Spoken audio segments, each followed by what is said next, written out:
So వాళ్ళకు kidney మార్పిడి చేసుకోవాలనుకున్నారు కానీ డోనార్కి ఎవరికి కూడా తనకు సంబంధించినది బ్లడ్ గ్రూప్ ఓ అది ఎవరికి లేదు.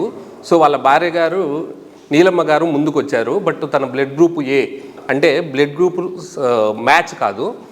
సో ఆ పరిస్థితుల్లో వాళ్ళు కనుక్కొని మన దగ్గరికి రావడం జరిగింది.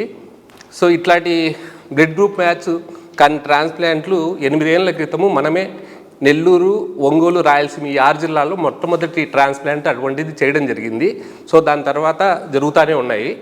సో అది తెలుసుకొని వాళ్ళు వచ్చిన తర్వాత మనం వాళ్ళకు అన్ని రకాల పరీక్షలు చేసుకొని మనం కిడ్నీ మార్పిడి 28వ తేదీ సక్సెస్ఫుల్గా చేయడం జరిగింది.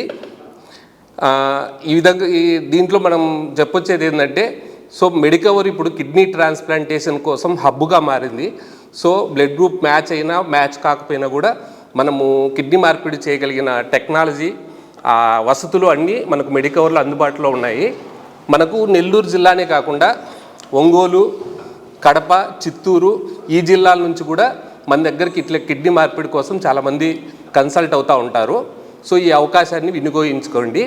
రెండోది, ఈ కిడ్నీ మార్పిడి ఇంత టెక్నికల్గా అడ్వాన్స్డ్ అయిన క్లిష్ట పరిస్థితుల్లో ఉన్నా కూడా మనం సక్సెస్ఫుల్గా నిర్వహించడానికి ఇక్కడ మా టీం అంతా కోఆర్డినేటెడ్గా చేసుకొని చేయడం జరిగింది. సో దీంట్లో పాలు పంచుకున్న మా యూరాలజిస్టు డాక్టర్ గోకుల్, మా critical care in charge doctor Gautam and anaesthesia HOD doctor Ranganath sir and administration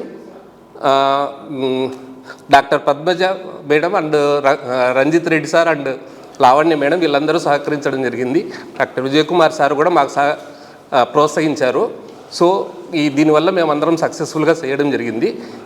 ఇదే కాకుండా మా transplant coordinator Narendra and DMO Nikhil కూడా దీనికి రాత్రి బౌళ్ళు కష్టపడి సక్సెస్ఫుల్గా చేయడంలో సహకరించారు. అందరికీ ధన్యవాదాలు. Thank you.